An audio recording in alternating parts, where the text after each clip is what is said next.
સુરતમાં બોનેટમાંથી ધુમાડા દેખાતા જ ચાલકે કાર થોભાવી બહાર નીકળ્યો અને લાગી ભીષણ આગ.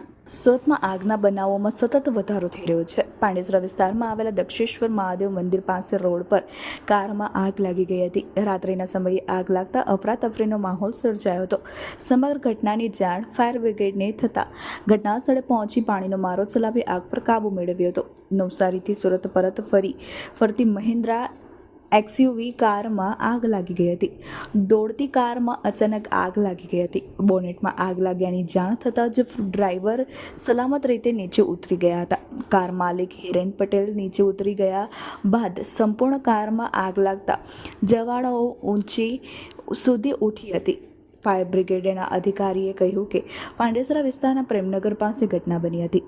આગમાં કાર ચાલકનો આબાદ બચાવ થયો હતો.